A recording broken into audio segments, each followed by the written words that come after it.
बहुत सारे डाउट बच्चों के मन में आज भी हैं, मैं उनको लेकर के आया हूं। बच्चों देखिए, दिल्ली पुलिस की तैयारी कब से करें? बेटा ये मैं जवाब दे चुका हूं, आपको अभी से लगना पड़ेगा, क्योंकि आपके पास ऑलमोस्ट मई अगर 2023 की बात करूं कांस्टेबल की, तो आपके पास 1.5 साल है पढ़ने को, और वो बहुत टाइम है।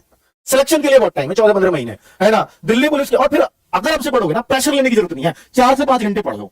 और बच्चों अगर आप जब पढ़ते हो एग्जाम के बाद और फिर आप 12 घंटे भी पढ़ो मेरा फॉर्म भरने के बाद 3 महीने 4 महीने, तो मैं कहूंगा फिर सिलेक्शन की गारंटी नहीं है। अब से 4-5 घंटे में पढ़ोगे सिलेक्शन की गारंटी है, लेकिन जब पढ़ोगे कोई गारंटी नहीं है।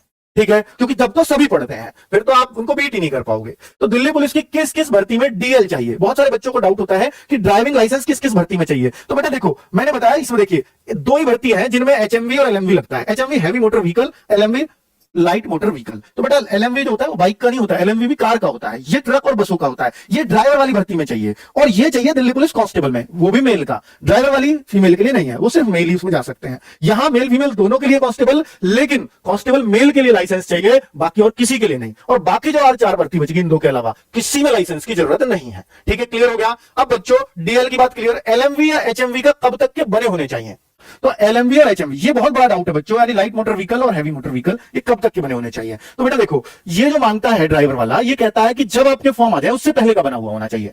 कभी कभी हो पर, ठीक है, पर फॉर्म से पहला बना हुआ होना चाहिए। लेकिन अगर मैं दिल्ली पुलिस कांस्टेबल की बात करूं, ये जो अभी बैच गया है, इसमें इन्होंने क्या किया था, इसमें इन्होंने फिजिकल के टाइम पे आपके हाथ में होना चाहिए, इन्होंने ये बोल दिया था। लेकिन मैं आपसे कहूंगा कंडीशंस बदलती रहती है, ऐसा भी हो सकता है कि फॉर्म की लास्ट डेट तक बना हुआ होना चाहिए, यानी आप जनवरी 2023 से पहले बनवा लेना अगर आप लाइसेंस बनवाने की सोच रहे हैं तो।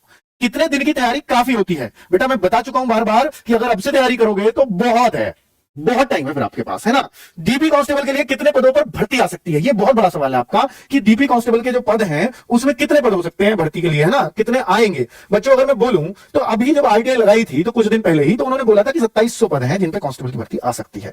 लेकिन चूंकि अभी एक साल है भर्ती आने में, तो ये पद बढ़ते रहते हैं। तो ये मेल के थे बच्चों, अगर हम और बढ़ा के मैं बात करता हूं तो 4500 तक ये पद जा सकते हैं। 2700 से 4500 के बीच कोई भी संख्या हो सकती है। तो पहले तो 5800 थे, तो बेटा घटे हैं। तभी तो कह रहा हूं लगातार मेहनत करो, तभी ये जॉब निकल पाएगी आपकी, है ना। तो हर बार घट रहे हैं पद, 3 साल में वैकेंसी आ रही है, लेकिन 3 साल बाद जितने पहले पद आए थे उससे भी कम आ रहे हैं। इसलिए तो कंपटीशन अपर लेवल पे पहुंच रहा है बच्चों कांस्टेबल का। और फिर 10-20% मान लो धांधलेबाजी का, वो होता ही है, तो उससे परेशान आपको नहीं होना है, आपको तो अपनी 80-90% वाली लड़ाई लड़नी है।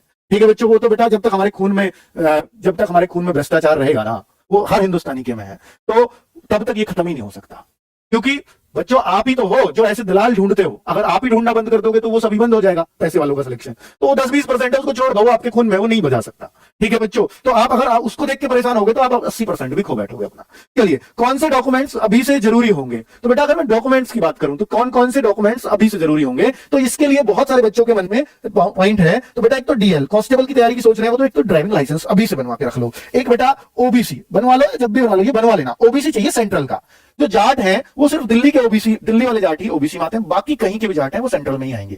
ठीक है, और तो वो उनको बनवाने की जरूरत नहीं है। लेकिन जो बाकी कास्ट है जो ओबीसी में आती है, आप यूपी के हो, हरियाणा के हो, कहीं के भी हो, किसी भी स्टेट के हो, आप ओबीसी अपने स्टेट में ओबीसी में हो, आप कहीं भी दिल्ली के भी ओबीसी रहोगे। आप अपने स्टेट में एससी में हो तो यहां भी एससी में ही आओगे। ऐसा नहीं है कि आपको दूसरे स्टेट में जा रहे हैं तो जनरल में फाइट करनी पड़ेगी। दिल्ली हमारी कैपिटल है, इसलिए हम सबको अपनी ही कैटेगरी में मौका मिलता है। लेकिन ओबीसी जो बने वो सेंट्रल का होना चाहिए। बस जो जाट है वो कैटेगरी बेटा उनकी जनरल रहेगी, चाहे वो अपने स्टेट में ओबीसी में ही हो। ठीक है, क्लियर बच्चों? आगे अगर मैं बात करता हूं तो ये 2 डॉक्यूमेंट बहुत जरूरी है, मूल निवास वगैरह की कोई जरूरत नहीं होती। बाकी अपने 10th 12th वाले एजुकेशन सर्टिफिकेट तैयार कर लें। बाकी बात करता हूं बेटा, क्या कंप्यूटर के कांस्टेबल हेड कांस्टेबल में एक जैसे प्रश्न आएंगे? बच्चों देखो, अगर मैं सिलेबस देखूं, अगर आपको ये चीज जाननी है तो आपको सिलेबस देखना पड़ता है। मैंने सिलेबस बारंबार पढ़ा है, कांस्टेबल का भी हेड कांस्टेबल का भी। तो ये कहां से पढ़ लिया? तो बेटा कांस्टेबल का तो अभी एग्जाम हुआ था, हेड कांस्टेबल के भी फॉर्म आ गए थे तो वहां से पढ़ लिया था। बाकी इनका स्टैंडिंग ऑर्डर निकलता है, वो आज भी है मेरे पास, उसमें भी पढ़ लिया था। तो बच्चों सिलेबस एकदम सेम है कंप्यूटर का, और आपको पता संस्था भी एसएससी कराएगी, तो बेटा कोई चांस नहीं है कि बहुत ज्यादा बदलाव देखने को मिले। अगर आप हेड कांस्टेबल के लिए कंप्यूटर पढ़ना चाहते हैं तो कांस्टेबल के 40 पेपर हुए हैं अभी 2020 वाले,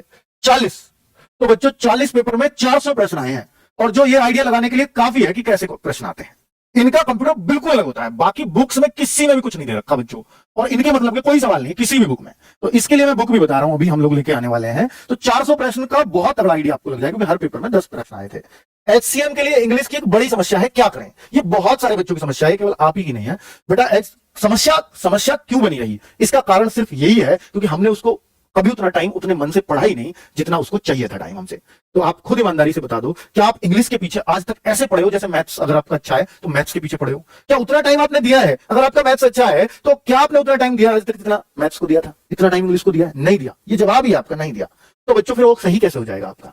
तो मैं आपसे कहता हूं बेटा, शुरू में बहुत जोर पड़ेगा किसी भी नए सब्जेक्ट को पढ़ने में, इंग्लिश को तो विशेषकर, लेकिन आप मन लगाए रखो, आप मेहनत तो करो, आप क्लास ही ले लो, क्लास ले लो। और थोड़ा मैंने बोला केडी कैंपस नीतू सिंह वाली मैम वाली जो बुक है वॉल्यूम 1 उसको खरीद के रख लो, क्लास के बाद उसको पढ़ लो, उसमें बिल्कुल हिंदी में लिखा, इसलिए मैं वो सजेस्ट करता हूं आपको। ठीक है, क्लास आपकी 12 बजे से रेगुलर हम लोगों ने चला रखी है, अब भी शुरू हुई है, 2 3 4 6 क्लास होगी होंगी बस, ज्यादा से ज्यादा।